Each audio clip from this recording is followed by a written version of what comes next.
Hello, Martin. Hope you're doing well and hope you can hear me. Just waiting for Craig and one more, so we'll make a start. Hope you're doing well, mate, and hope you've had a good game week.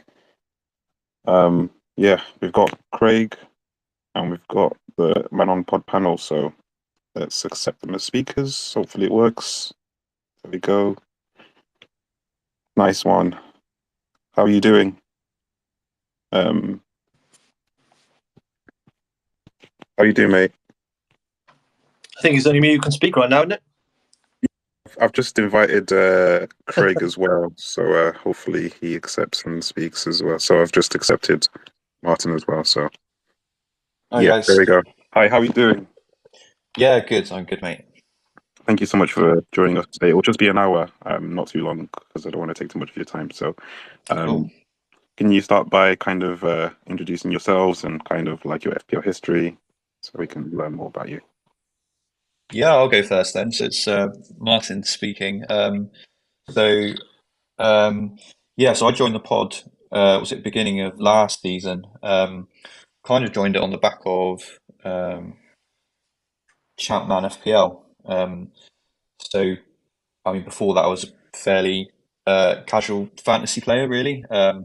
You know, played in mini leagues and things like that, but didn't really digest fantasy content or worry about overall rank and too much about strategy or anything like that. So it was sort of COVID and the pandemic and getting into things like the community around Champman FPL that sort of got me sort of more involved in fantasy football. So I started making content for that game.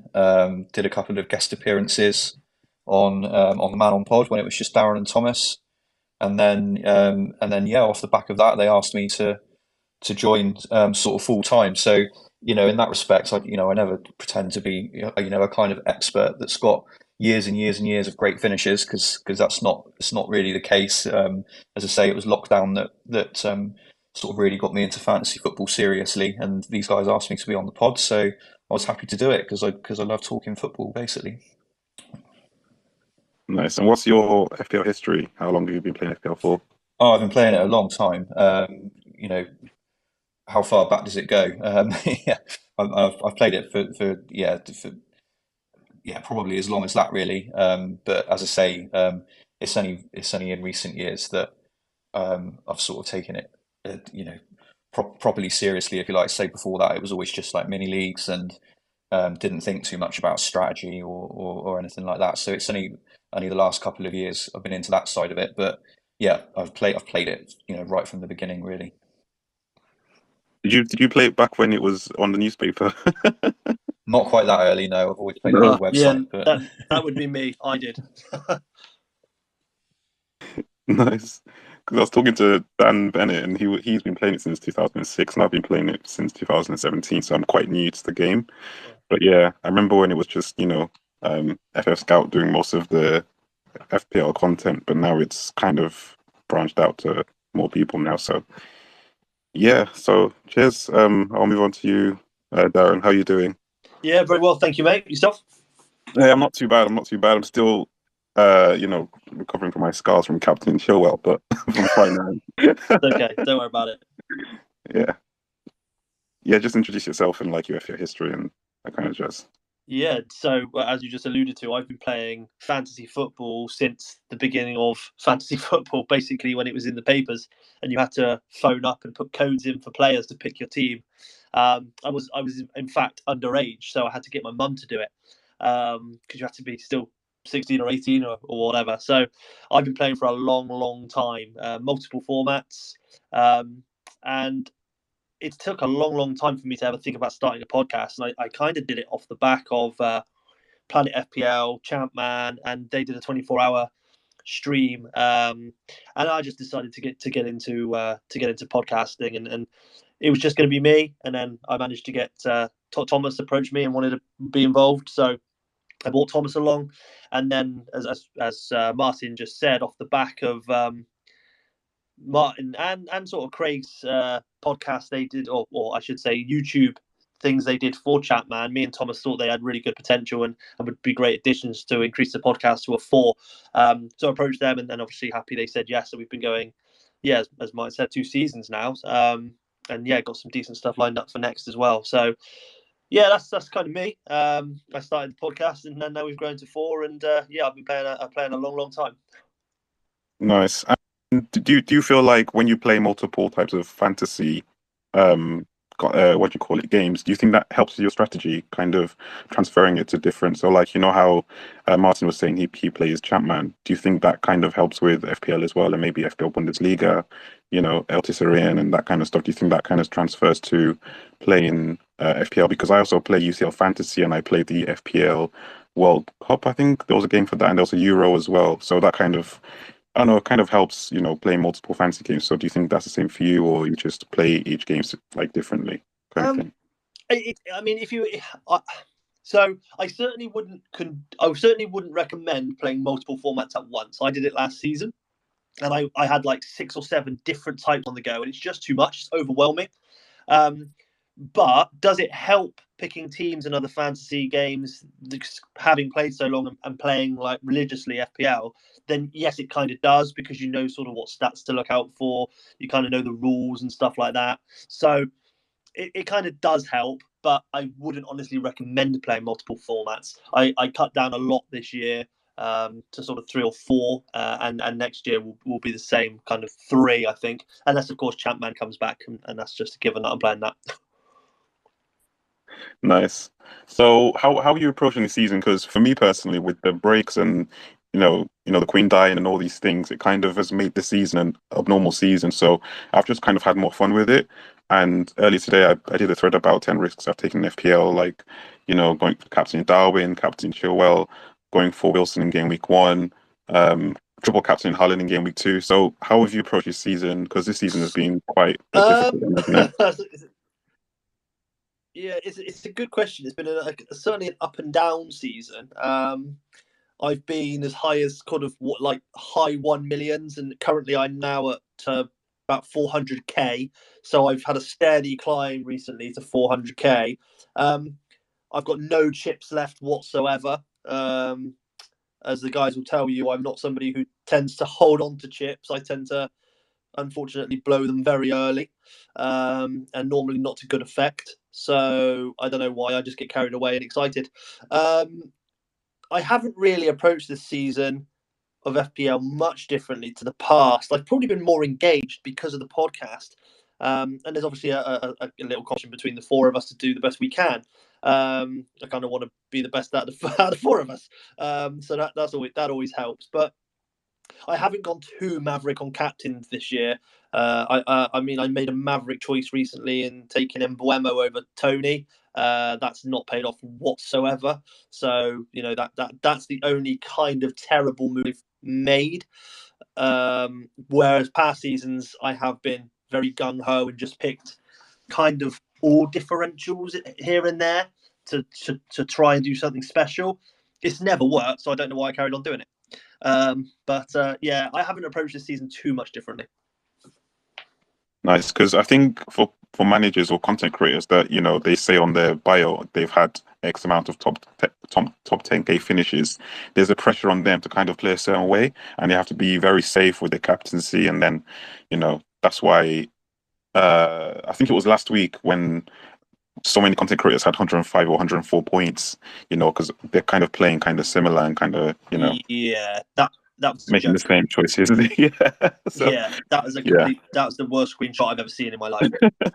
There's absolutely no fun in that to me whatsoever. If all the people are picking exactly the same team, scoring exactly the same points, you're not having fun. You're not making ground. It baffles me. Like, if just one of those guys had picked a different captain, for instance, it could have been much better for them. I don't know why they did that. Why it happened like that. We must have talked about it as well, which is the crazy thing, because there's no way all of those people had exactly the same team, scored exactly the same points, and had exactly the same captain without all just copying each other. It goes back to school. Do you sit next to the person and copy their work? You got told off then. You're going to get told off now. I think we are quite good at that on our pod. We don't tend to have. We don't tend to all be making the same decisions and have the same team every week. Sometimes we come to various points where we're kind of aligned, but then from there we go in different directions. And Yes.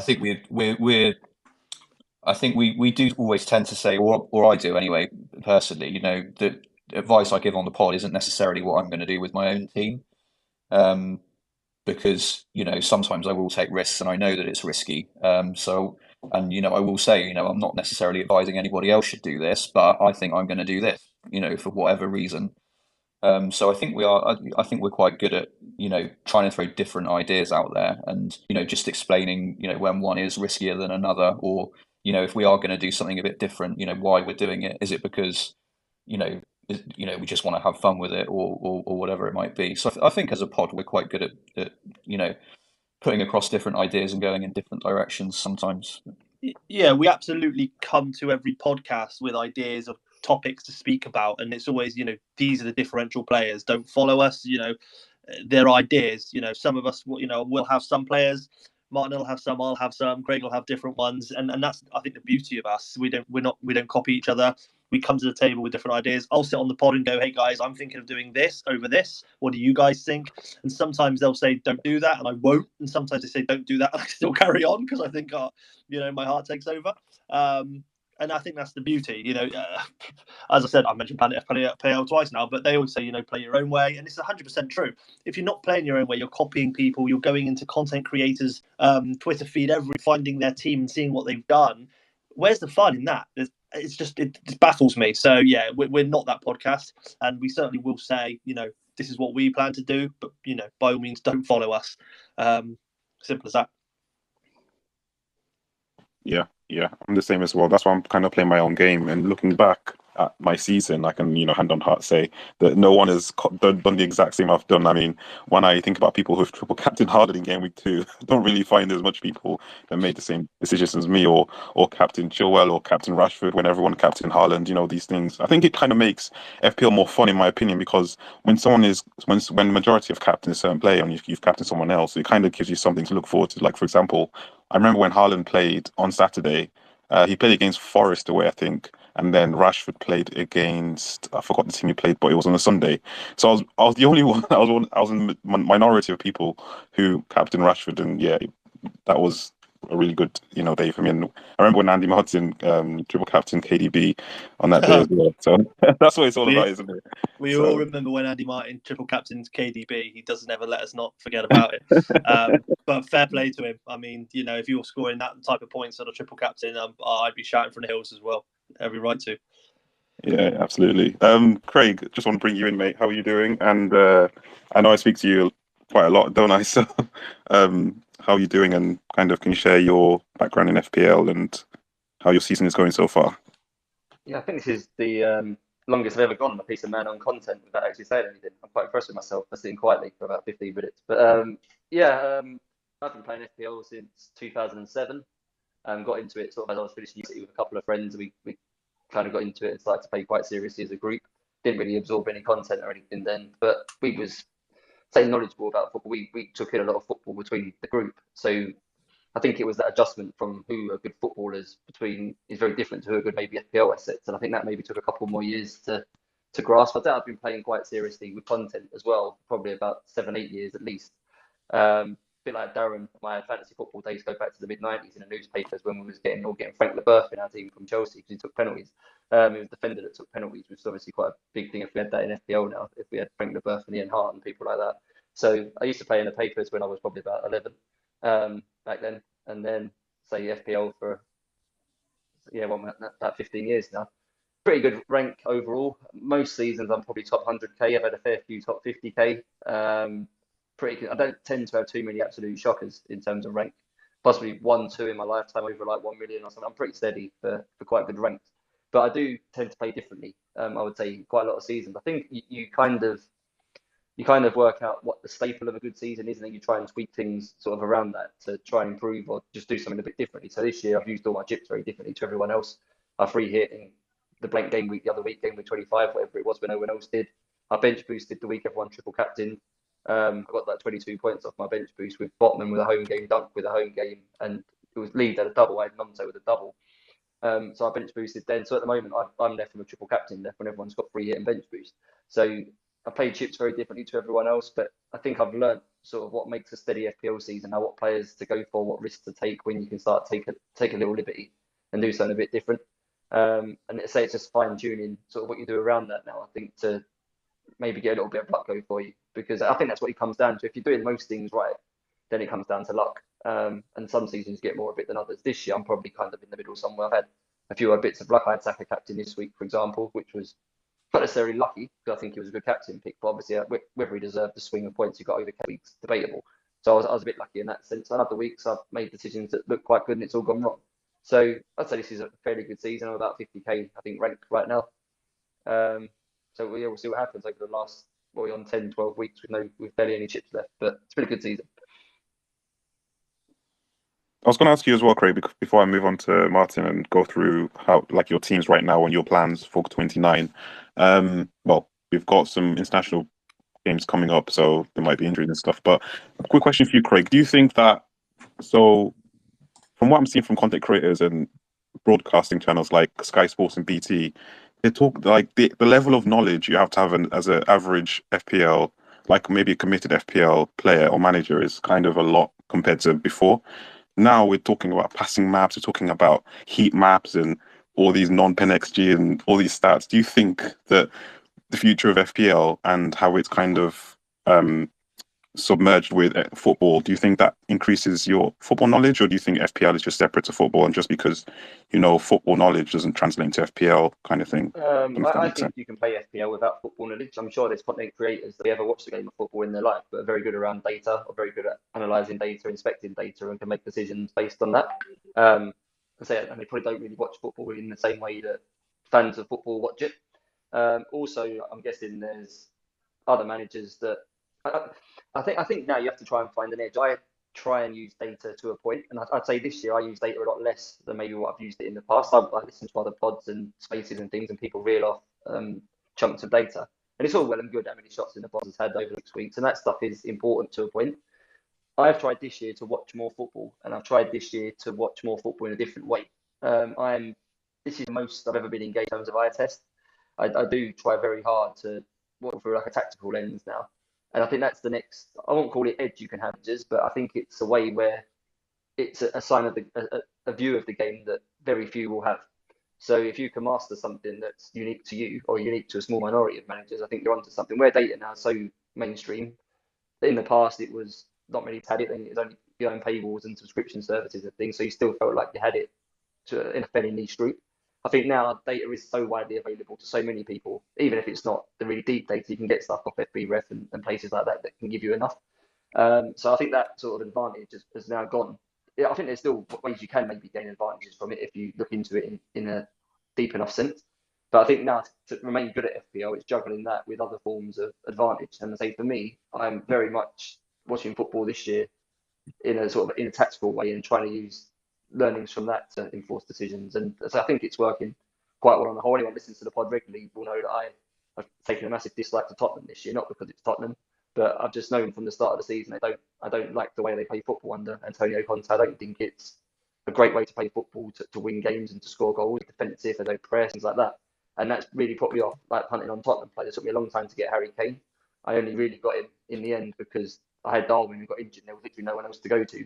And that's the only reason I ended up with him. I really had anyone else from Tottenham all year because I just don't view them as a team that will regularly scores. And things like that. And you have to back yourself, obviously, with the sort of viewpoints that you have over certain things. So, yeah, that's how I'm trying to play it this year. So that's how I've adapted again. It's trying to.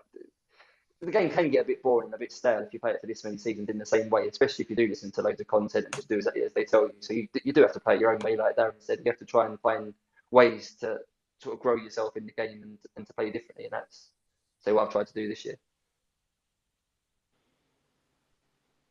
Yeah. Martin, do you have anything else to add to that about finding an edge in FPL and using the statistics or eye test to find an edge? Yeah, I would say so. This is this is something for me that I'm still trying to sort of square in my own mind, sort of what I like and what I don't, what content I enjoy, what content I don't. Because as I say, it's only really since COVID that I've kind of found that kind of side of it and engaged with that side of it. I think I'm finding myself listening kind of less or taking in less stuff that is pure data, sort of similar to Craig. Really, I think I enjoy listening to people talk about football, and then FPL being a kind of side product of just loving football, right? Rather than just looking at FPL purely in isolation as a statistical and tactical game, and then kind of the actual football becomes a bit of a kind of byproduct of it. I don't want to go too deep down into that kind of thinking. I want to enjoy the football for the football, and then FPL kind of complements it. So not that I dismiss data, of course.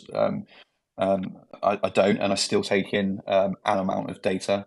Maybe a few key things that for me I think are important, and that help me with things that I might miss, just from watching highlights and whatnot. But yeah, so I think similar to Craig, really, my preference is to just try and watch games and make picks based on how I feel about what I'm seeing, if I can. Yeah, absolutely. Darren, anything to add to that? Finding an edge? I mean, these two guys are the more statistics guys than I am. In fact, they do really well with that type of thing. The only thing I'd add is I think, given the fact that there are so many different ways of analysing data on a football pitch these days with heat maps, etc., I do think that's going to be utilised more in the future of FPL. And I think with FPL, you can see them potentially changing the scoring system in the next season or two. With kind of heat maps and stuff like that, as at the disposal, I think they have to make the game more fun and potentially harder as well. It's a shame to have defensive midfielders who can't really score any points. So I think they need to look at that and use the data that is available to them to actually improve the game. So nothing I would use to really pick my team these days. But should they introduce that into FPL, then I think it's something everyone would start to look at a lot more. The data's there, so you use it. Yeah, I absolutely agree, because in FPL, the defensive midfielders are absolutely kind of ignored. Someone like Douglas Luiz, I think it was somewhat of an option last season because he was chipping in with the goals and he was on set pieces. So, but we tend to ignore defensive midfielders and we go for wingers or kind of players that play forward in the number 10 role, kind of thing, like Mason Mount last season. So yeah, I absolutely agree with him. Defensive midfielders are kind of ignored. So yeah, I think that was a good kind of discussion we had there. So I'd just like to move on to our teams kind of in 28 and how we're planning for 29. So I'll just start with you, Martin. So how did you do in 28, and how are you planning for 29? Because 29 is going to be the biggest double of the season, I bet. So. Yeah, so 28 wasn't great for me. I went on a run of green arrows, and I didn't mention it on the pod or to the guys or to anybody. I was just quietly having a stream of green arrows, and then this week I mentioned it that I was going for 9 greens in a row, and I thought that, well, now I've mentioned it, I'm not going to go green next week, and that's how it transpired. So yeah, I'm in a 46 this week. So you can guess from that I didn't captain Saka, who got 36 on his own. But yeah, I went for even Tony. I was very close between Tony and Saka. I mean, I had Saka as my vice. Almost wish it was like like Champman or Gaffer, where you get points for your vice captain. Then it wouldn't have been so bad. But yeah, I went for Tony. I just thought, a talisman in a good home game. I just, Leicester. Leicester are a bit shaky at the back. I thought they're going to change their goalkeeper. Wout Face is out. I just thought, it was potential for, a bit of a disaster, but it didn't transpire that way. But it happens sometimes, doesn't it? I think they were both reasonable choices. And other weeks, you get the swings the other way. So 28 wasn't brilliant. But in terms of 29, I'm going to be looking to play bench boost. So I've got decisions to make about how many doublers I want, really, and am I willing to take hits to replace people that might have better fixtures, to replace Arsenal single game days. I've only got one free transfer, and I've currently got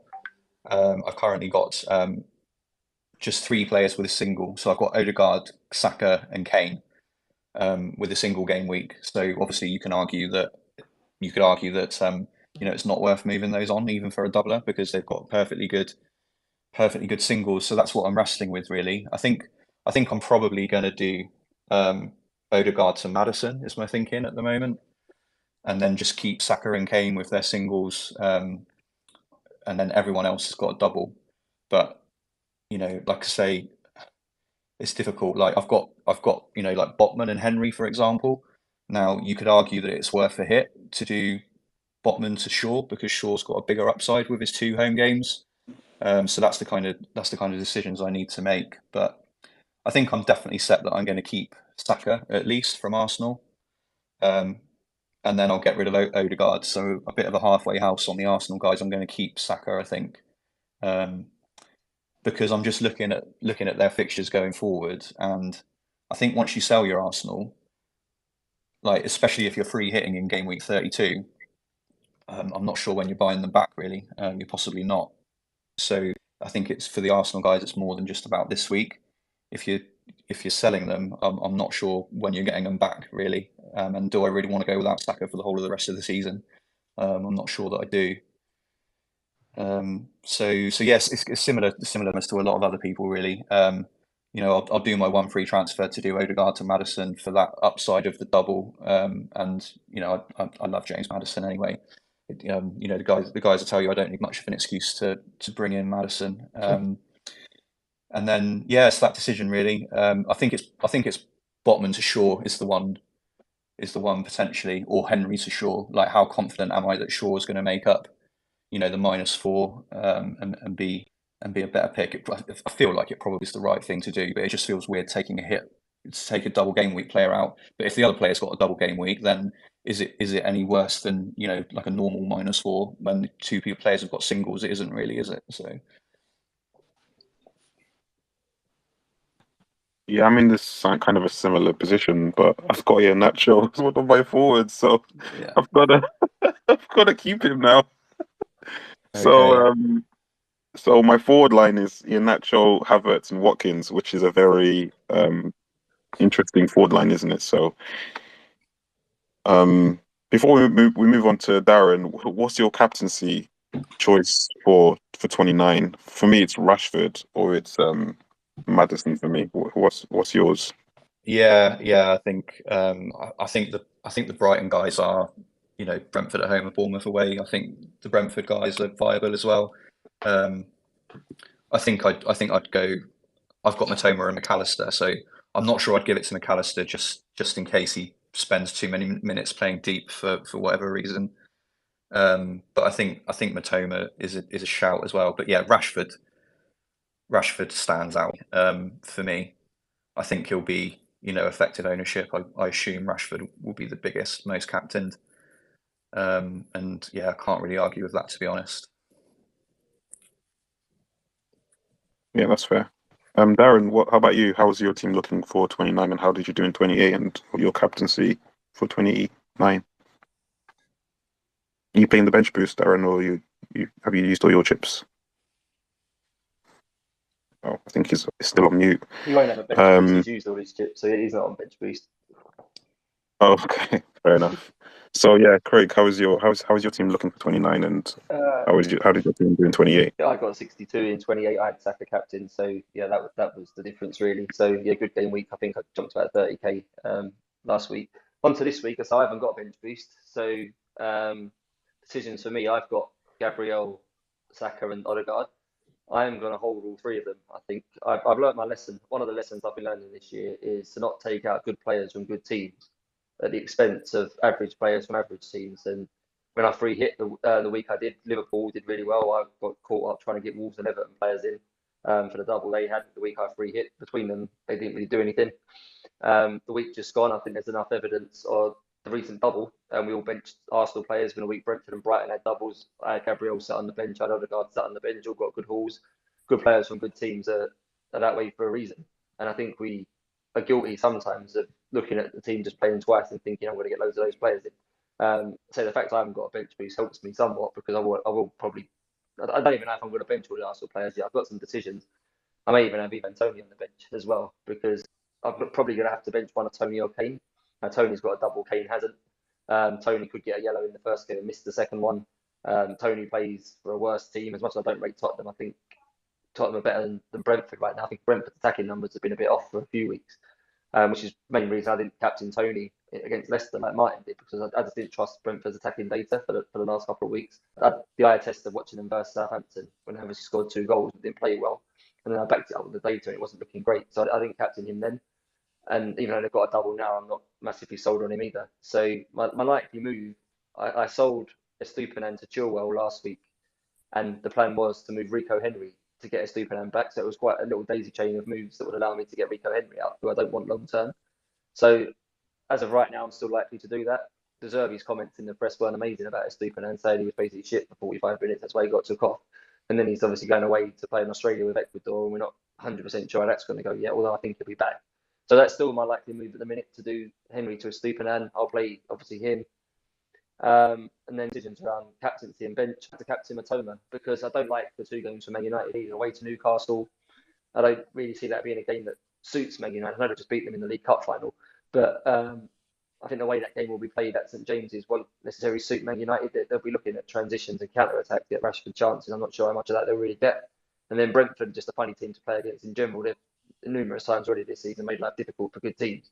So I don't think it's an especially strong double for Rashford. But one of the things I have been doing lately is captaining a player with a relatively high EO, not necessarily one with the highest, like Captain Saka this week. But I don't like the thought of basically having a player that I want to blank. And if a player's got 150% EO, for example, and I've got them not captain, it's in my interest that I want them to blank, because if they do well, people have done far better out of that player doing well than I have. So it feels like I'm always playing with the player less if in that position. And that's what I've been trying to learn in that way. Maybe go for the predictable captain. It's not very glamorous, but at least you can cheer their points, and you rely on the differentials then, or other players in your squad, to make ground rather than go Hail Mary with the captain and hope to massively gain that way. I'm growing to the thought and liking the thought really of captaining a popular player. Don't lose ground with that, and then rely on the players in your squad. Hopefully you can have 2 or 3 different players in there, like McAllister, for example, a couple of weeks ago when everyone had March, we did nothing. I had McAllister, gained about 10 points on people that way. If you chip away like that, it feels a better way to gain ground. So I probably will end up with Rashford captain, but based on purely on the fixtures, I think I'd rather captain Matoma. But if Matoma's EO is going to be about 60-70% and Rashford is going to be about 150, then I don't want to sort of be throwing my chances away if Rashford happens to score a hat-trick or something. So yeah, that's where I am for next week.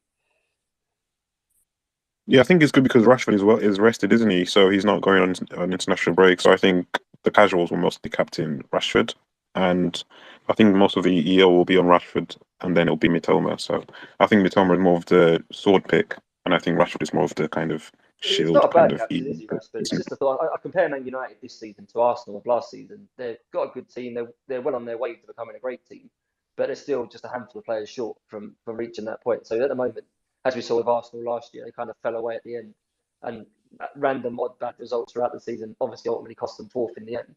I don't think Man United will fall outside the top 4, but they're just a bit inconsistent right now. They don't control games very well. Games that are end-to-end kind of suit them and suit Rashford in particular. But one game to the next, you're never quite sure what you're going to get. They've struggled, especially the last sort of 3 weeks or so. It feels like they've struggled more than they've played well. And just looking at the matchups of the double, I'm not convinced they suit Man United. But I'd say most casuals won't view it through that lens. They'll just pick the midfielder who gets a lot of goals with 2 games, and that's a valid reason to captain him. But and I'd say I probably will end up captaining it. But if you ask me now, do I think he'll get the most points of all of the players with the double? I don't think he will. But there's a little bit of protection in captaining for me. Yeah, I'm surprised no one has mentioned Madison so far. Darren, is Madison in your thoughts for captaincy, or you're thinking of maybe Rashford and Toma or someone like that? It's currently on Mitoma, but I mean I own Rashford and I own Madison, so yeah, it's definitely got scope to change. Don't worry about that. Okay, cool. And how is your 2019 looking then? You've run out of your chips. So, have you got any benching dilemmas for 29 or anything like that, or are you kind of set with your team? Oh no, I've got huge benching dilemmas because obviously I've got lots and lots of doublers and I've got some decent single game weeks. So my 29 proposed move is I think I'm going to get rid of a doubler in Mbeumo, and I think I'm going to get Haaland in. Or back in, I should say, because I've got 6 points something in the bank. So I think he'll do quite well against Liverpool, and then he's obviously got Southampton and then Leicester. So I want him back basically. On the bench at the moment, I've got Mbeumo, Henry, and Mings, which leaves me with 8 doublers. Yeah, and then I've got three Arsenal guys at the moment in Gabriel, Saka, and Martinelli. I think what Martin said about Arsenal is correct. Their games do change slightly, but let's be fair, they're still doing very well. So I am considering getting rid of Martinelli at some stage in the coming weeks, but I haven't made up my mind when and who for. But yeah, I have got a huge benching headache this week. I've changed it a few times. I want to play the Arsenal guys against Leeds at home, but Martinelli, it really depends on whether or not I think Jesus will be back and start. Because he was coming back in. He's now got another rest for 2 weeks. So there's every possibility he may start against Leeds. And if he does, then Martinelli's probably going to either be pushed out or maybe rotated with Trossard. And even if Martinelli does start on the left, there's every possibility that he comes off early-ish, 60 minutes, let's say, for Trossard. So Martinelli's on the chopping block for me. And I've got decent. And the only other single game week player is Kane, and obviously they're at Everton, so there's not a chance I'm taking him out. So yeah, it's difficult to know who to bench. I've got Matoma, Maddison, Rashford, Trippier, Dunk, and Havertz. And obviously Havertz has got 2 home games against Villa and Liverpool, quite capable of scoring in those 2. So yeah, I don't know who to bench this week. At the moment, I've got 2 Brentford and 1 Aston Villa on the bench. I'm sure nearer the time we'll do a pod and I can ask the guys what to do, because I'm kind of stuck. Last week was a good score. Last week I got 73 actually, which I think is a pretty impressive score for last week, because I think most of the average was 33. So I moved up quite a lot of places this week. But yeah, I definitely have a benching headache next week. Well, whoever I pick is gonna do better. That's normally what happens with me. You spoke about Martinelli, and I'd like to talk about Arsenal assets, because Odegaard's current ownership is 33.4, and I think he's going to drop in price before the international break is over. So I was going to ask just an open discussion really on Odegaard and Arsenal assets. So for people that have wildcarded in 28 or have triple Arsenal, would you say now is the right time to get rid of kind of maybe 1 or 2 Arsenal assets? Because I'm personally thinking of getting rid of Odegaard to get someone like Bruno Fernandes or Salah in 29. What do you think of that? Because, yeah, I mean, obviously, I just gave my opinion on the whole of Arsenal thing in terms of their games are slightly changing. They have got, I think it's Liverpool, West Ham, Southampton, and then City. Now, they're quite capable in those games, let's be completely honest. They're top of the league for a reason. But yeah, I just think potentially other teams do have better games. So I don't think you need to carry the 3.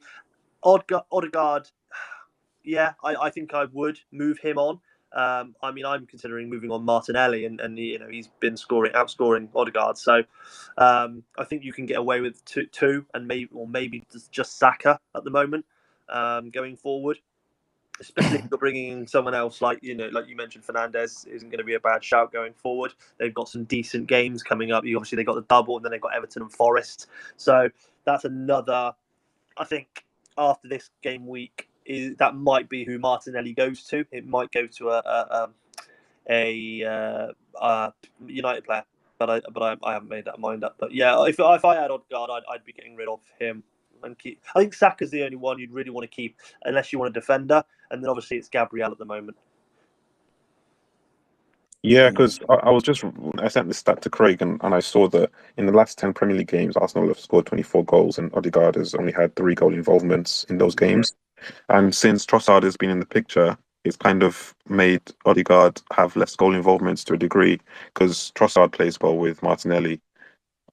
So yeah, I'm looking to move Odegaard out, because I've had him since game week 10, so I've had him for a while. So, Martin, what's your thoughts on Arsenal assets and moving out the likes of Odegaard, Martinelli, or maybe Zinchenko, or maybe Gabriel? Because I've just seen in the news that Saliba has a back injury now, so he might be out for a couple of weeks now. So it might be holding in Gabriel again. So yeah, what's your thoughts on Arsenal assets? I mean, sorry to interrupt. One quick one is I read Tomiyasu's out for the season as well today, so that might be White on the right, good forward viable option. Yeah, that's his place a bit more secure, isn't it? I mean, I sold Zinchenko this week, and I think I'm going to sell Odegaard this week. Yeah, so I think I'm going to go for Maddison, and then there's other doubles like Man City are going to have doubles. Like I've only got 2 Brighton at the moment. I think you can do it, especially because I'm going to free hit in game week 32 as well when they've got Southampton at home, so I can still have 3 Arsenal for Southampton at home.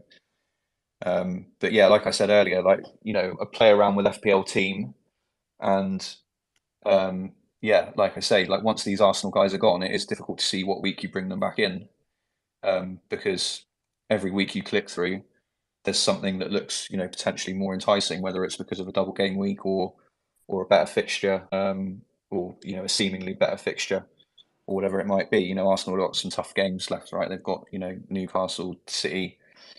So I think that's just the thing to be mindful of. Just be mindful of that. Once you get rid of these Arsenal guys, there's a chance that you won't get them back. And are you happy with that, or are you going to back them to keep doing well through the difficult fixtures? And like Craig says, outscore these teams and players that are less good with double game weeks, or say in inverted commas better fixtures or whatever. But I think I've made my peace with I'm going to keep Saka. I know a lot of people are going to get rid of all of them, and that's fair enough. But I'm going to keep Saka. I'm going to hold Saka through, and then with my 3 hit in game week 32, I'll have treble Arsenal for the Southampton home game, and then go from there.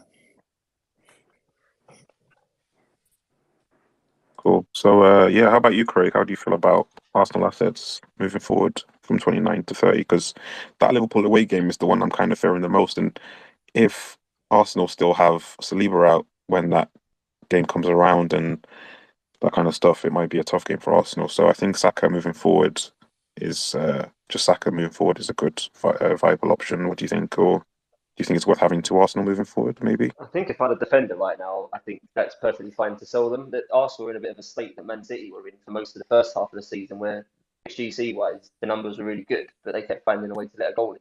So all of us obviously had Man City with defenders at the start of the season.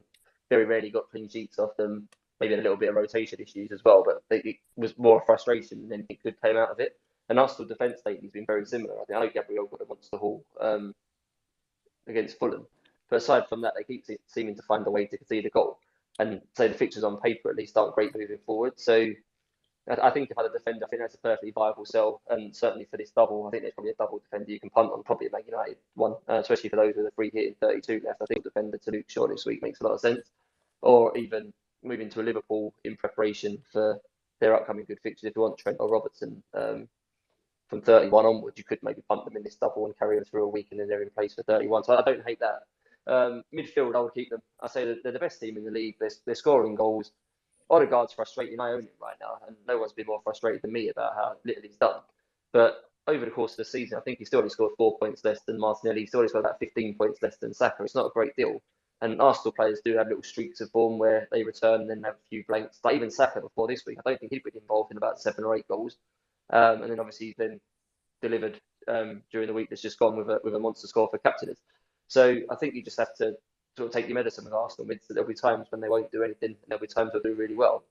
And you just have to have a bit of luck that you're on them at the right time and that the form comes back, if you want to call it that. And given that Wolves just had an expected goals of about 2.5 or something against Leeds, might have even been a little bit higher.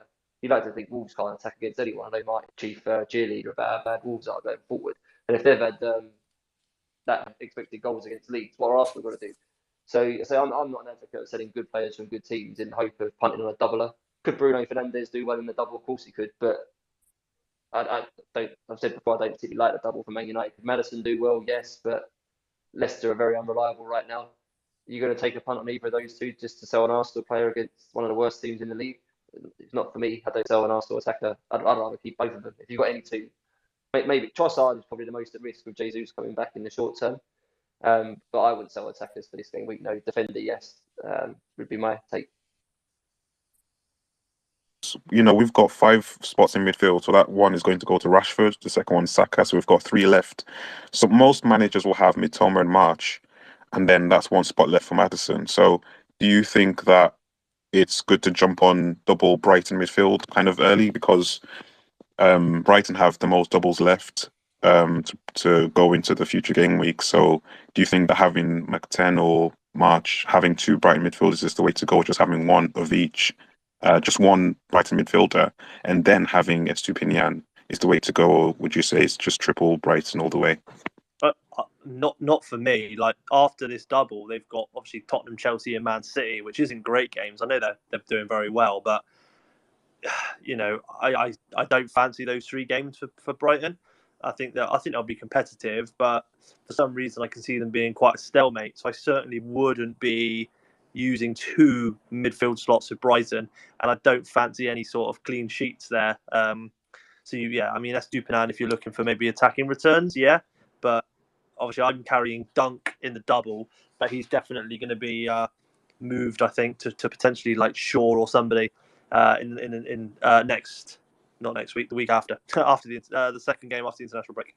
I don't fancy Brighton having double at all. I think for me right now, I quite like my midfield. I know it's a bit biased because I've got it, but I've got Matoma, I've got Rashford, and I've got Odegaard and Saka. At the moment, I wouldn't change any of that five for anyone. I'd consider maybe changing Odegaard for Martinelli based on what I can see right now. But apart from that, I'm not desperate to own Maddison. I'm not desperate to own Bruno or any other midfielder with a double this week. I'm really happy with this midfield until Liverpool's fixtures get better. And then I've got a decision to make around Gakpo, around Luis Diaz, and around Salah. But I don't think I'll make a midfield transfer until somewhere around 31, 32. And then maybe then move. I know you just commented on Brighton's fixtures not being great. I think that's the move. Get through this week with what you have. Next week, then maybe lose one of the Brightons for a couple of weeks for this bad run of games. Big unknown with them is whether they'll in game week 31 they'll double with Newcastle because that fixture still needs to be rearranged. And I think the likelihood is it's going to go in there. So if they've got a double in 31, you'll obviously want to keep them for that. But if that doesn't get put in, I think it's perfectly viable to sell Brighton next week for 3 or 4 weeks and maybe punt a Liverpool midfielder or something for a couple of weeks and then consider going back to Brighton because I think they'll have two doubles towards the end of the season where you want to. So that's the slot. I think if I was going to move a midfielder, I wouldn't do it this, but I think next week you could maybe lose a Brighton for a handful of games if there's someone else you want then. So Liverpool are the ones fixtures wise, but I just haven't seen enough of them apart from that Man United game to suggest that they're worth sort of loading up on right now. Yeah, same. Martin, what's your thoughts about Brighton midfielders and how many Brighton to have in your team? How many do you have in your team? Yeah, I've got Matoma and McAllister at the moment. So yeah, if I'm going to get Maddison in for Odegaard this week, there's a chance that towards the back end of the season I might have Matoma, March, and McAllister. I might start all three because once I've moved Odegaard on, that might be the play. Rather than getting him back, just go for all three of the Brighton mids rather than pick two, and then it's the other one that hauls, as some people have been experiencing. Although it did kind of even itself out in the end, to be fair, didn't it? So yeah, I like them. They're so cheap as well, aren't they? Like they enable you to have like a really good front three or go big at the back if you want to. So I think I'm just going to hold them through. I know they've got Tottenham and Chelsea. I'm particularly the Tottenham game. I'm not particularly concerned about that. I don't know why I said that. Chelsea away will be a bit tougher. You could see that maybe being a bit of a stalemate. And then I know it says Man City on the ticker at the moment, but obviously it won't be, will it? That will be moved. So yeah, I'm just going to hold them through, and I may end up with all three of them towards the back end of the season. Cool. I personally have Mitoma and Steele, the big man Steele in goal. So I wish I had two Brighton mids, but one of those spots are going to Maddison. So I'm hoping that Maddison can outscore March or McAllister. Personally, I don't know if that's going to happen or not, but I'm just going to take that bet. So before we move on to Liverpool and differentials, because we're going to close this space in the next 5 to 10 minutes. If anyone has any questions or wants to request a mic to ask a question to the Man on FPL panelists, or please request a mic, or you can put your questions in the comments in the bottom right hand corner of the space. So okay, we're going to move on to Liverpool and differentials because Liverpool are out of UCL, so they're going to be committing to top 4 now. So I want to talk about Salah quickly. So I'm planning to bring in Salah because I've got so much money in the bank. I've got like millions, so money's not a problem. So I'm thinking of bringing in Salah in game week 31. Mm-hmm. What's your thoughts on that? Because when you have Salah in your team, it restricts your budget, and you can't have Haaland, you can't have Salah, you can't have Bruno. So you can either have, I think, two premiums is what most people have right now. So it's Salah and Kane. Sorry, Haaland and Kane, or Haaland and a premium midfielder. So what's your thoughts on Salah? And are you thinking about getting Salah into your team, or are you thinking about getting around the Liverpool by having maybe Trent and Darwin to cover Salah? What's your thoughts on that? Exactly that for me. Oh, sorry, Darren. No, go on, mine. No, you crack on, mate.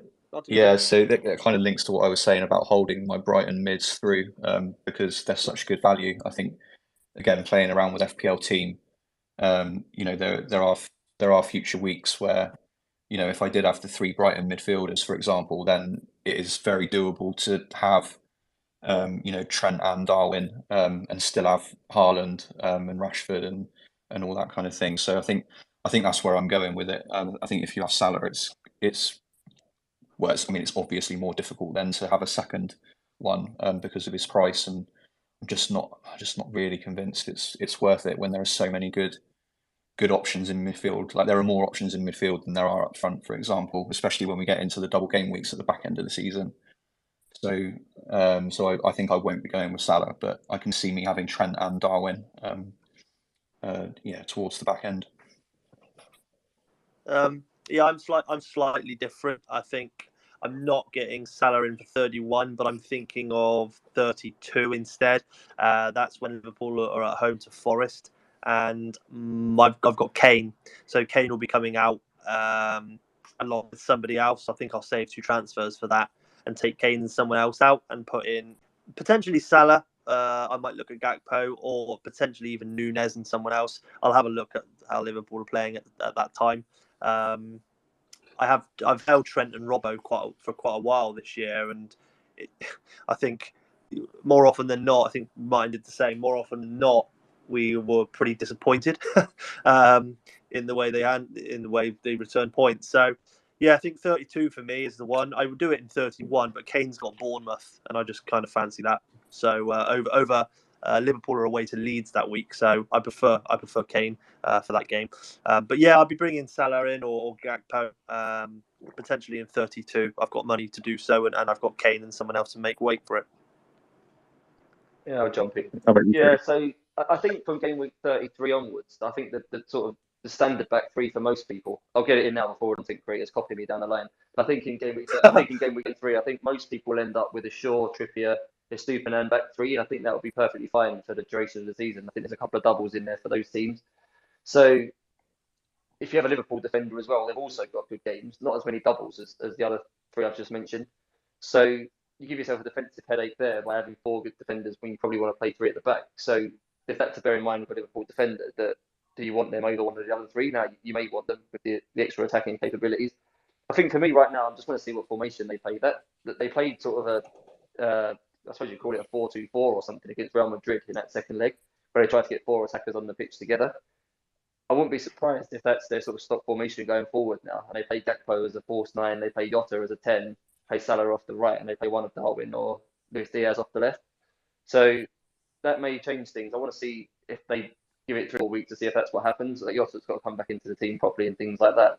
And that may dictate what I do, because I don't see myself captaining Salah all that much for the rest of the season. So it's a lot of money to tie up with someone that I'm not going to captain, and I've got reservations over.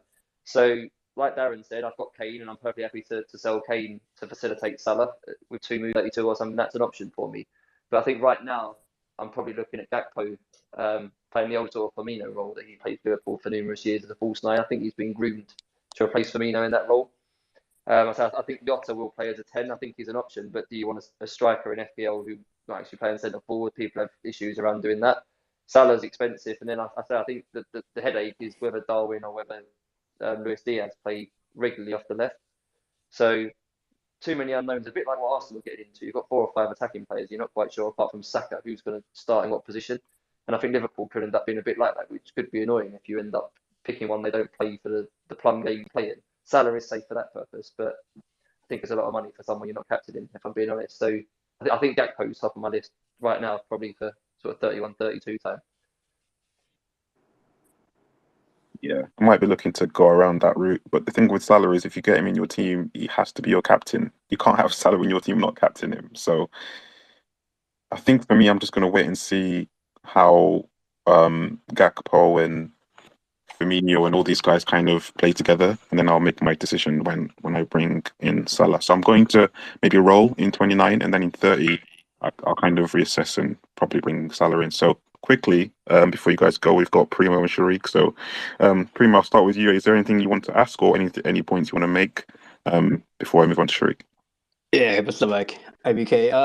No, I mean, I was curious about the Salah conversation. I'm actually considering taking a -8 to get him, Holland, and probably a United defender, probably Shaw, to bring them all in. And if I bring in Salah, I definitely would have captained him. So interesting conversation. I was gonna ask about Salah, but I've heard everyone's opinion already. The other route is I could just bring in Bruno for Son and then keep Kane and maybe just take a -4 and drop Gabriel to Shaw. I don't know, food for thought, lots of things, but everyone made some valid points, so just kind of want to throw my 2 cents in there. Yeah, I'll just go to the panel. What's your thoughts on Primo's -8 before we move on to Sharik? What week are you thinking of doing that? This week? Yeah, game week 29. I want to get rid of Kane, Son, bring in Haaland, Salah, and I believe I can afford the Gabriel move to Shaw. I think it would be really brave to sell Kane and Son. Did you say Son? Yeah. Yep. Yes, Kane and Son before Everton. Really. I think, especially considering the two players you're bringing in, Haaland and Salah, facing each other as well. I don't fancy Liverpool's chances much against City in the way they've been playing recently. So I think I don't mind what you're trying to do, but I don't think it's the right week to do it. If that you Okay. get in.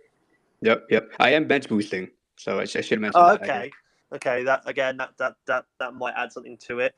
But are you? I mean, it's hard to say. Are you sure that your bench is going to score as much as enough to cover the -8? Because obviously, I honestly don't think Salah's going to score much. Haaland might, obviously, but yeah, you've got to just be very confident that -8 is really worth the points that you're going to score over it.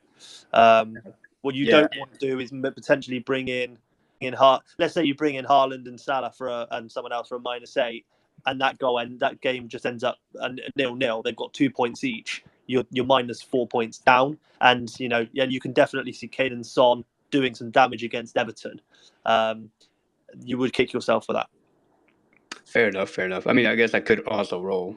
Absolutely, of course. I think it's how brave you feel about Tottenham. Right? I wouldn't sell Kane to Haaland for a -4. I certainly wouldn't do that this week. I maybe use the free transfer next week to get Haaland back in. I don't think I'd take an extra hit to do that. Son, I think it's a law to himself, but you have to just be brave and have trust that you could have trusted him for the last 15 game weeks and not got anything off of him. Though that's the problem with he has scored in the last 2 game weeks, hasn't he? Yeah. He scored one goal, he got an assist. Yeah, one goal. Yeah, so it's taken him this long, but he started to do something. I think Son to Salah is kind of fair. If you decide you want Salah, he's perfectly fine from 31. You could just get him now for a double. I don't hate the Son to Salah move. The defensive one is kind of not bad either. I don't know if Haaland is worth the -4 though from Kane this week.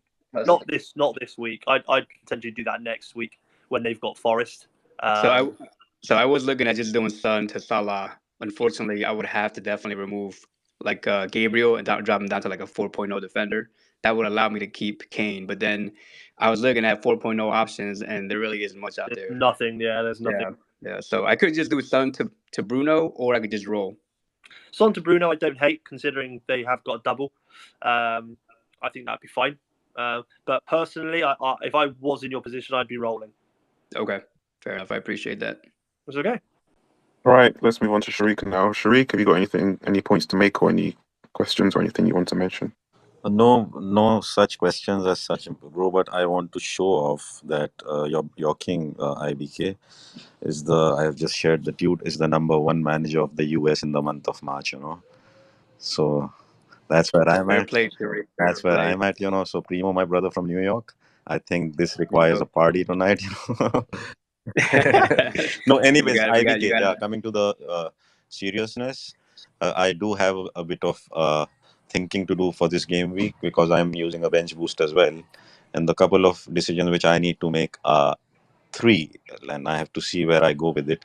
One, I have triple Newcastle right now, so my mind says I don't need Dan Burn anymore. I mean, I don't see Newcastle somehow, I just feel it was a wrong decision to triple up on Newcastle 2-3 weeks back in the wild card, because I don't have Shaw and I don't have Estupin, and both these are long-term picks. So I have to think if I should go for Shaw or Estupinian for Dan Burn.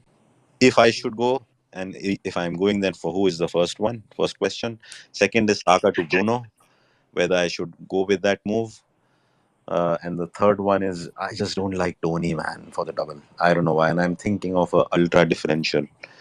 I have someone in mind. I might do that, Tony out, but the rest of the two are the important ones. Sharik, I'll give you a differential, somebody that you mentioned and I actually brought in because you mentioned him. My boy Isak. Isak, no. Yeah. Isak has had his returns, Yeah. but King will go a step Like ahead that. and he'll give you a new differential this week, which none of you thought. Anyways, what about the Fair defense? enough. What about the defense, man? What do you think? Bring Shaw in. What do you guys I think you think? need to bring Shaw in. Yeah, bring Is it Shaw. I think you is got it to bring Shaw worth in. taking out the third Newcastle for, and if for Shaw or S2, that's the decision to be made. The thing with Estupinian is he's going away on international break, and from everything I'm reading, says that he may miss out one of the games. I feel like you're better off going with Shaw. Is it worth taking a hit? Newcastle seem to be leaking a lot of goals lately. That's one of the reasons why I didn't even double up on their defense. So Yeah, the thing about Estupinian is he's playing Australia twice, so that could have an impact on one of the two games in double. So Martin, quickly, I'll come to Martin and then Craig and then Darren. So Martin, what's your thoughts on Sharik's question on going from Dan Burn to Shaw or Estupinian or any other defenders you can think about for 29 on a bench boost? Yeah, so I'm considering similar really. I've got Botman and I'm considering moving him to Shaw, for the better fix, for the better double. The trouble is, as we touched on earlier, it seems likely that Newcastle are going to get another double in game week 31. But I think if you've got three Newcastle and they're not the ones that you want, then you could bring Shaw in this week, and then it could open up a different Newcastle spot, like Isak, for example, for the second double in 31 potentially. So yeah, I think I think it's fine. I wouldn't say no. Definitely don't do that, to be honest. Especially if you think you haven't got the right three Newcastle, and it allows you to get the three Newcastle that you want for game week 31. Then I think go for it. Yeah, and before we move on to Craig, let's just discuss his other points here as well. Saka to Bruno, what's your thoughts on that? Because when we spoke about Saka, we spoke about potentially holding Saka for the rest of the season, but he's potentially thinking about doing Saka to Bruno. So, are you on board with that move, or would you say Saka to someone else and find someone else to transfer to Bruno? Sorry, was that to me or to Darren IBK? Yeah, you. Sorry, Martin. Yeah. Okay, yeah. I'm not massive on Bruno now that Casemiro is suspended. If I'm honest, I think, yeah, and I'm going to hold Saka through. So I wouldn't do that personally. I mean, I am going to move on Odegaard, but if Saka was my only Arsenal mid, then I wouldn't be moving him on personally, and especially not for Bruno. I'd rather have Maddison or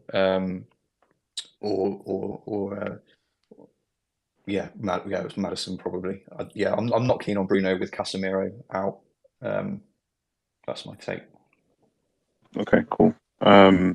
Craig, what's your thoughts on going from Dan Burn to Shaw or Estupinian? Because I've got triple Newcastle defend as well.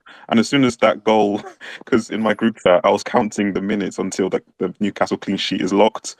I was counting 10 minutes until it's locked, 20 minutes until it's locked, and then Botman does that mistake. But I'm thinking about holding that triple Newcastle defense because of the double game weeks they have ahead.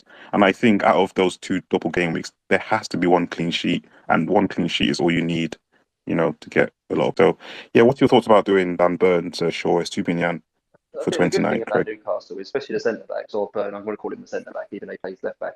I think they're quite even. Where if you get Shaw or Stupin, I think you feel obliged to play them every week, and that might give you a problem. So I've got Botman. If I'm my own way now, I'll probably sell him, but I say he's quite useful to bench in like certain weeks. So if you look at your team and want to play 3-5-2, 3-4-3, and depends who your other defenders are. But if you've got Trippier and people like that, it's maybe worth having some extra Newcastle because you can bench them. And I do think they'll double 31. The issue, I'm not massively sold on Man United right now. So I think Shaw will be good after 32, but this double I don't think is amazing for Man United. I think it's been a bit blown out of proportion, to be honest, how good Man United will do. Estupinan's awkward because One is, I say, going overseas. I think he'll be back though. They play on the Tuesday in Australia, so he'll have a Wednesday to fly back, and then the game's not till Saturday. So that should be more than enough time, I would imagine, to recover from the flight. And so I may be looking at it through the wrong lens, but Levi Colwell played the second half against Grimsby in the FA Cup. Now he's quite important for Estupiñán because, like many good teams at the minute, they like a left-footed player to help build up down the left, and Brighton haven't had that since Colwell's been injured. We've been playing Webster and Dunk and Beltman and all combinations of defenders like this. So I think Estupiñán's maybe been asked to play a little bit deeper because he's left-footed to help with the build-up of play for Brighton. With Colwell back, I expect him to soon, and that should free up Estupiñán to play a bit higher. So they've got doubles, Brighton. I think Colwell coming back should help his positioning and where he plays on the pitch and help his attacking input. So to me at the moment, he's probably the second best defender in the game after Trippier. So my personal take on Estupiñán is that he's very good and almost a must-have, if I'm being honest. But I can see why people might have options for this game week with the flight. And then obviously the fixtures for the next couple of weeks, if they stay as they are, aren't amazing either. But the double may come in. You've got to negotiate 32 if you haven't got a free hit and things like that. So I think you could hold off. But I would much prefer Estupiñán to Shaw, I think, long term at least. Cool.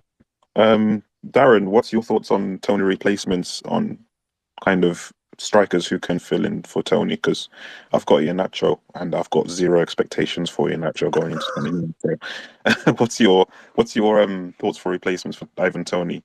Yeah, I'd have zero expectations on Iheanacho, to be fair. Yeah, it's a difficult one because he is a very good striker. I personally don't like Tony at all, in all fairness, but he does seem to finish quite nicely. But their double's not easy at all, Brighton and United. So I think maybe there's a choice of, I don't know, you could potentially go Ollie Watkins. Isn't a bad shout. Yeah, that's a really. I mean, you could, if you really wanted to be punty, you could go Weghorst for United, considering they've got double and he should play. Yeah, I don't know. Someone mentioned Isak just now again. They've got United, which isn't really easy, but then they've got West Ham, who have been leaking. So Isak's not a terrible shout. I don't think you've got many options in regards to potential Tony changes this week. I would definitely be maybe looking where I've said already. I mean, if you really wanted another punt, you could potentially go with what's his face? Nonto or Bamford. Obviously, Leeds are at home to Notts Forest. They are away to Leeds, which isn't great, but they have got a double. The other one is Notts Forest, so that's not terrible. So you probably shouldn't expect much from Arsenal, but the other one could be quite good, Forest. But otherwise, yeah.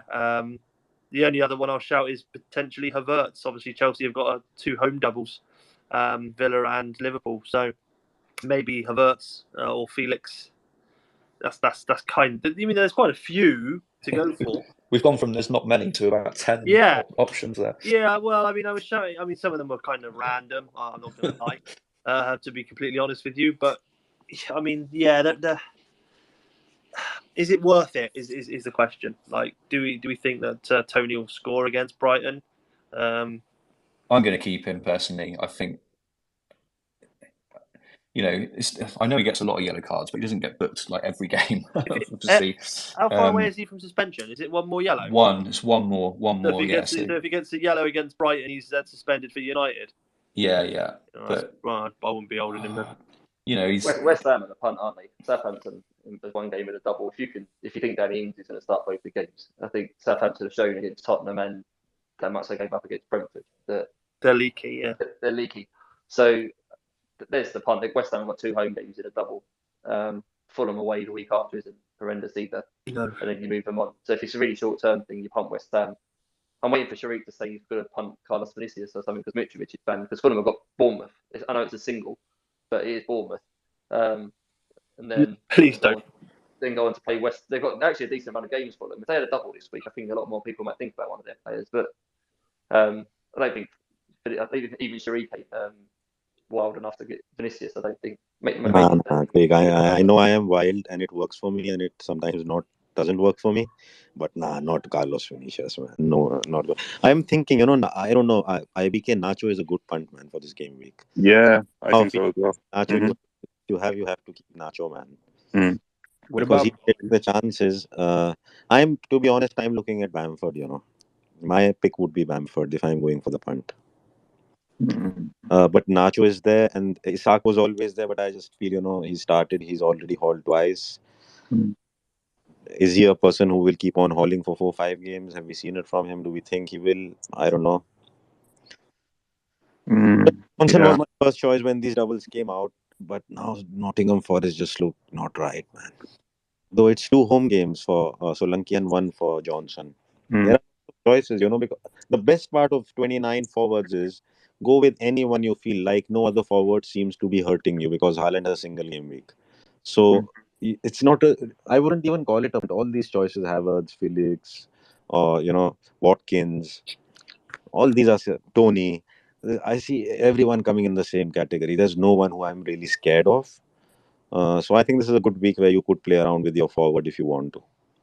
Yeah, no one really stands out. I was going to say Solanke or Johnson, but I know Craig is not a fan of Solanke, so I'll just I almost got um, him this week. I almost got him last week. I got Watkins instead, but I actually think he's a really good hold to Solanke because, say, my argument's always been you can't play 8 attackers every week. You have to bench one. And on the basis we all have 5 good midfielders right now that we want to yeah, keep playing, you need to bench someone. So I mean Solanke to play this double and then bench him as your first sub every week, and he plays in 32 if you need to. I think he's a really valid hold. The fact he hasn't scored for I don't know when the last time he even scored was. It's been a while, to be fair.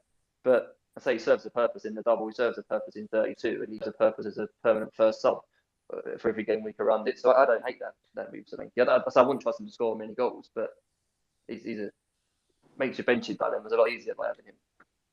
yeah. Cool. Darren, just a quick one. Mhm. We've got 5 minutes left because I want you guys to kind of don't want to spend too long on this space because I've enjoyed it so far. So, Okay. how are you navigating 32 without a free hit chip? Because Chelsea, Manchester United, Brighton, and Man City, I think they're all blanking in 32. So there are some managers like yourself who don't have the free hit and have a lot of assets from these teams. So how are you approaching 32 without a free hit? Yeah, so I mean, I need to kind of see it in a visual graphic to see who blanks, and like what I'll do is when I see that graphic next week, when I start planning my transfers in next week before the next games, I'll kind of just have to try and filter one or two out, um, or I will just basically play with damage limitation for 1 week, which will mean I'll drop, but I've got no chips, so I can't do much else, and I don't want to lose all these assets. I mean, I'm hoping by 32, a few of those assets will be gone anyway. I told you I'm losing Martinelli. Havertz won't stick around for too long. I don't think. I kind of got him for the last week in the double, so he won't be there either. So he's the only Chelsea I've got. So again, Haaland will be there. I won't have any other Man City. So I think I'll get by okay, in all fairness. I might have a full 11 and maybe no bench, but I don't think I'll be too bad, all things considered. Okay, sounds good. Steps. What's your question or anything you want to say? How you doing, everyone? Hi. No, I'm just trying to think ahead. I'm thinking of just not bringing in Shaw for Gabriel, and the way my team is set up, and the way I see how to attack the future. The way I see it, I want to take out 2 single game weekers, Kane and Odegaard, for Isak and Salah, and still have enough in the bank to do Haaland next week. And this also turns 2 single game weekers into doublers. They're both on penalties, and both 90-minute men from what it seems like, and they both set up for great for the future, where I will have triple Newcastle for 31 already, and I'll have Salah for 32. So it gives me the option of potentially not free hitting already, and use the free hit for a double and maximize and attack at the end. That's my thought. I want to pick your brain on that. I mean, I kind of like the fact you're setting up for the future. Like the players you're setting up with for the future, obviously Isak and Salah for the double, and Salah just going forward is not bad at all. although the second person today who's mentioned selling Kane this week, he's on penalties. I know he's got a single week, but it is against Everton. I just think people selling Kane this week for, I think you mentioned, I can't remember who you mentioned now. I think Isak, yeah. But that's why I feel okay with that, because he's also on penalties, but he has 2 games. Yeah, he does. I mean, one's United. It might not be so easy. The other's West Ham. They are away, but yeah, you could definitely do something. But yeah, I don't know if I'd be keen to make that move this week, Kane to Isak, in all fairness. But I understand why you're doing it if you're bringing in Isak and Salah and it's kind of future-proofing for the double and stuff. I kind of understand that as well. It's the whole package there, that move, isn't it? I know, like, through this space we've been kind of a little bit anti-selling Kane this week, but I actually like the sound of those 3 moves. I think that could easily end up paying off. And like you say, it sets you up. Yeah, I think it's one of those moves for me where it sounds like fencing, but I think it's fencing. I think it's just advice. It's one of those moves where I wouldn't want to put you off doing it. No, because I think the upside is there. And yeah. Is it I'm here to pick brains. Is there minus steps? Yeah, -4. It's a -4. Okay, that's not terrible. If it was -8 for the 3, I'd potentially, I don't know, but -4 for those 3, I can understand that. I'd side with yourself and Martin on that. Alan would be in.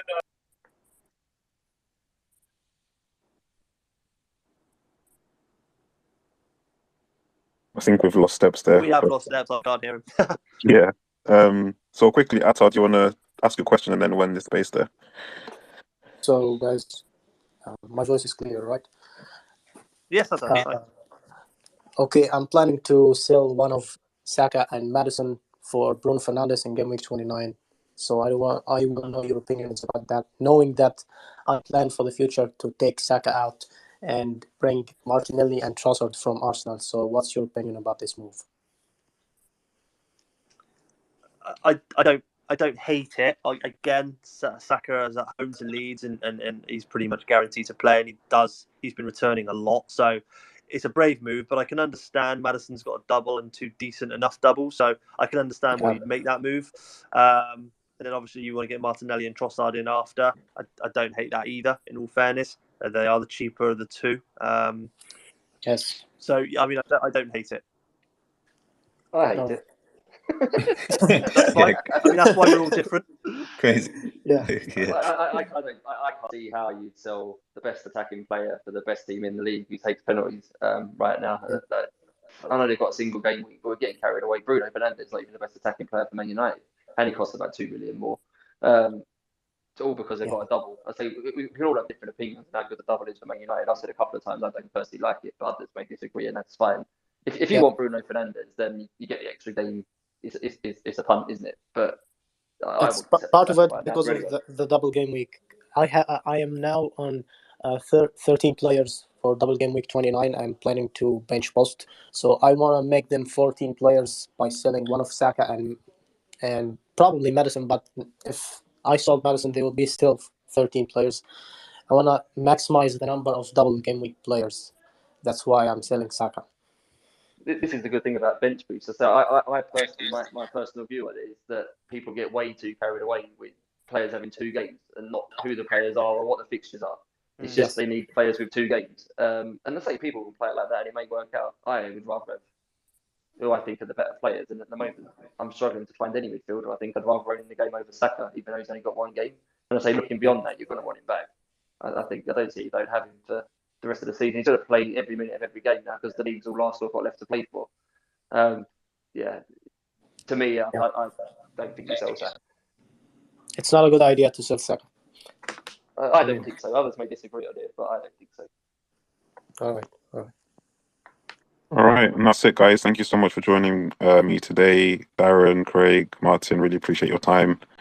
Sharik, Steps, Attar, thanks for making your points. It's been a really good space. So please follow FPL _ JohnOKK, Darren, Craig, man_Craig, and Martin, man_pod _Martin. And then they've got a YouTube channel as well, which I listen to every week or whenever they upload. So it's man_pod, MANONFPL. So yeah, thanks, guys, and have a good evening and enjoy the international break. Any other comments you want to make? Yeah, no, thank you for having us on. I really appreciate it. Absolutely. Thanks, mate. Enjoyed it. All right. Cheers, guys. Take care. Bye. Thank you all. Take care. Thanks for listening. Cheers.